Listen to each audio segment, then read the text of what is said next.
তো বন্ধুরা, কেমন আছো তোমরা সবাই? আশা করি সবাই ভালো আছো, সুস্থ আছো। তো আজকে বাইকের কোনো ব্লগ দেখাতে পারছি না, কিন্তু একটা ব্যাপার সম্বন্ধে বলবো।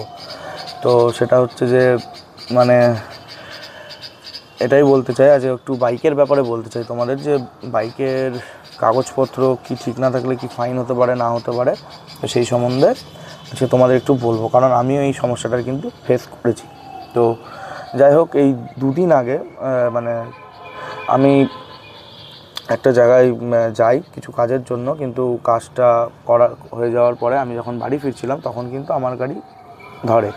তো গাড়ি ধরার পরে যখন আমার লাইসেন্স চাওয়া হয়, তখন কিন্তু আমি লাইসেন্সটা দেখাতে পারিনি। তার কারণে কিন্তু কি বলবো, যে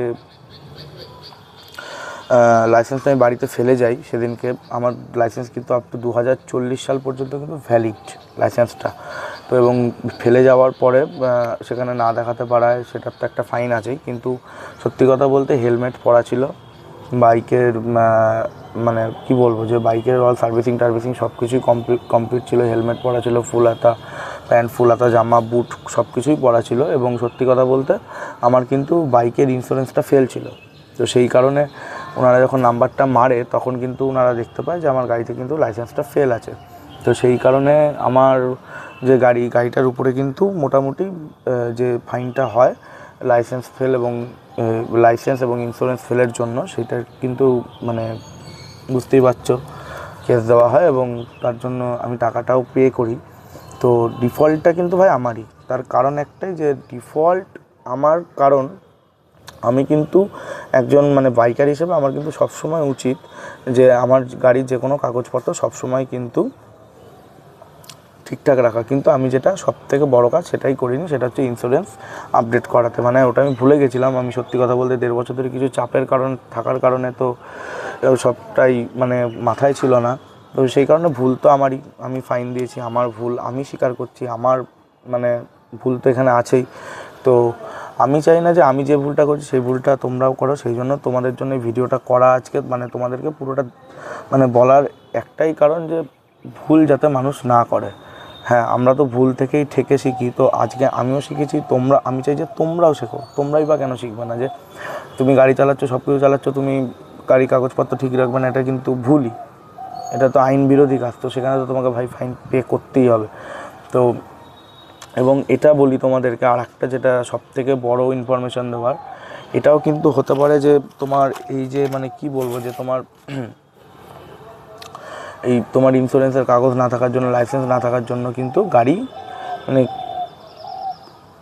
একটাই কথা বলার, গাড়ি কিন্তু সিজ পর্যন্ত হয়ে যেতে পারে।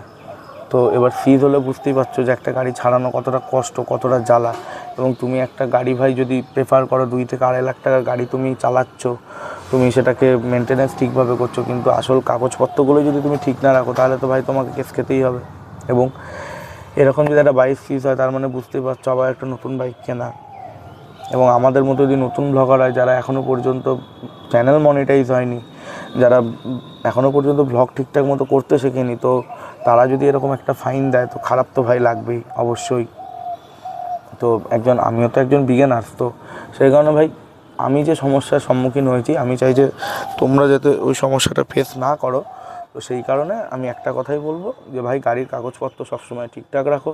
তোমাকে যাতে ফাইন না দিতে হয়, পুলিশ চেকিং হলো তুমি যেন সেখান থেকে তোমার কাগজপত্র দেখাতে পারো, আমার মতো যেন ফাইন না গুনতে হয়। তো সেই কারণে আমি একটা কথাই সবার জন্য, তোমাদের জন্য, প্রত্যেকটা বাইকারদের, যারা নতুন করছো বা যারা নতুন চ্যানেল খুলেছো বা চালাচ্ছো এখন, তাদেরকে তো আগে বলবো যে তোমরা কিন্তু বাইকের কাগজপত্র অবশ্যই ঠিকঠাক রাখো, এবং সব কিছু গিয়ার যেন তোমাদের ঠিকঠাক থাকে।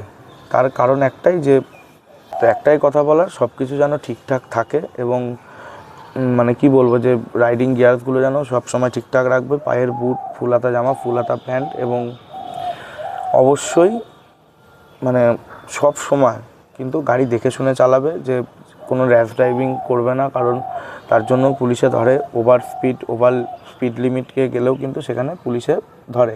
তো সেই কারণেই বলবো ভাই, সব কিছু দেখে শুনে গাড়ি চালাতে হবে। দুমদাম গাড়ি চালালেই হলো না, গাড়ি চালানোর কিছু নিয়ম থাকে, ট্রাফিক সিগন্যাল থেকে শুরু করে সব কিছু তোমাকে কিন্তু মেনে চলতে হবে একজন বাইকার হিসাবে।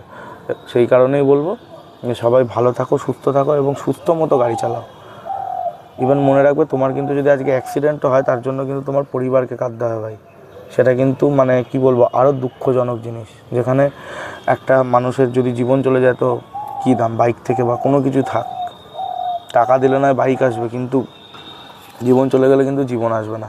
তো সেই কারণেই বলবো, এবং বাইক সিজ হওয়ার হাত থেকেও তোমাদেরকে মানে যাতে তোমরা একটু অ্যাটেনশান দিয়ে যদি এটা ভিডিওটা দেখে থাকো, তো এটাই বলবো যে বাইক সিজ হওয়ার থেকেও মানে বাইকটা তো সিজের একটা ব্যাপার থেকেই যায় এবং রিস্ক থেকে যায়। যে বাইকটা মানে কি বলবো, যার কোনো দিন ছাড়ানো যাবে না এরকম। এবার বুঝতে পারছো বাইকটা কীভাবে নষ্ট হতে পারে ভবিষ্যৎকালে। এবং দেখো, তারা তো তাদের ডিউটি করবেই। তুমি ভাই মানে আমিও তো সিগন্যাল ভেঙেছি, তারা তাদের ডিউটিটা করেছে আমাকে ফাইন করে, তো আমি সেখানে ফাইন দিয়েছি। এবার তোমরা যদি সেখানে কোনো কিছু করো বা কোনো হ্যারাসমেন্ট করার চেষ্টা করো, তো সেখানে কিন্তু তোমার বাইকটা সিজ পর্যন্ত হতে পারে। তো সিজের হাত থেকে রক্ষার জন্য তোমাদের কাছে ইনফরমেশনটা দিলাম। এবং মানে কি বলবো, গাড়িটার এমনও হতে পারতো হয়তো 22,500 টাকা পর্যন্ত ফাইনও হতে পারতো।